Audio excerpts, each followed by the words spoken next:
Hello दोस्तों, नमस्ते, प्रणाम। मेरी यूट्यूब चैनल पर आप सभी का स्वागत है। उम्मीद करती हूँ कि आप लोग बहुत ही अच्छे होंगे। तो आज का गीत बहुत ही सुंदर है। चुटकुला नाच गीत है और इस गीत का मज़ा लीजिए। कैसा लगा कमेंट बॉक्स में बताइएगा और मेरे चैनल को ज़्यादा से ज़्यादा शेयर सपोर्ट कीजिएगा। लेकिन उससे पहले मेरे चैनल पर नए हैं तो ज़रूर से ज़रूर सब्सक्राइब कीजिएगा। ये सुंदर सा चुटकुला नाच गीत जरूर सुनिएगा। कटहर फरेला झोपेदार छोटी नंदी।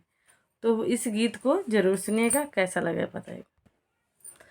कटहर फरेला झोपेदार छोटी ननदी, कटहर फरेला झोपेदार छोटी ननदी, कटहर फरेला। कटहर में तोड़ी तोड़ी डलरी बरवनी, कटहर में तोड़ी तोड़ी डलरी बरवनी की बेचन गईनी बाजार छोटी ननदी, बेचन गईनी बाजार छोटी ननदी, बेचन गईनी।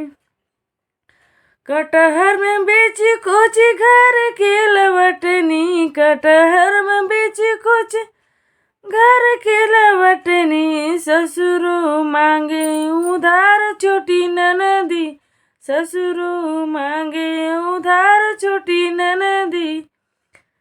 यस मन करे कटहरवा खींची मारी के, ससुरु के फूटे कपार छोटी ननदी, ससुरु के फूटे कपार छोटी ननदी, कटहर फरेला झोपेदार छोटी ननदी, कटहर फरेला। कटहर में तोड़ी तोड़ी डलरी बरवनी, कटहर में तोड़ी तोड़ी डलरी बरवनी, बेचन गईनी बाजार छोटी ननदी, बेचन गईनी बाजार छोटी ननदी, बेचन गईनी। कटहर में बेची कुची घर के लवटनी, कटहर में बेची कुची घर के लवटनी, भसुरु मांगे उधार छोटी ननदी, भसुरु मांगे। इस मन करे कटहरवा खींची मारी कर, भसुरु का फूटे कपार छोटी ननदी, भसुरु का फूटे। कटहल फरेला झोपेदार छोटी ननदी, कटहर फरेला झोपेदार छोटी ननदी, कटहर फरेला। कटहर में तोड़ी तोड़ी डलरी बरवनी, कटहर में तोड़ी तोड़ी डलरी बरवनी की बेचन गईनी बाजार छोटी ननदी, बेचन गईनी।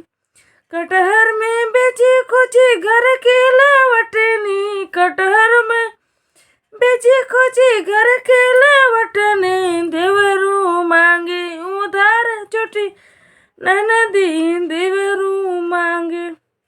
यस मन करे कटहरवा खींची मारे के, देवरू के फूटे कपार छोटी ननदी, कटहर फरेला झोपेदार छोटी ननदी, कटहर फरेला। तो दोस्तों, ये सुंदर सा चुटकुला नाच गीत है, जरूर सुनिएगा। कैसा लगा? थोड़ा मेरा गला फंस रहा है, खांसी आ रही है, मैं गा नहीं पा रही हूँ। तो गीत बहुत ही अच्छा है और मेरे चैनल को सब्सक्राइब शेयर सपोर्ट कीजिएगा। मिलते हैं अगली वीडियो में। बाय।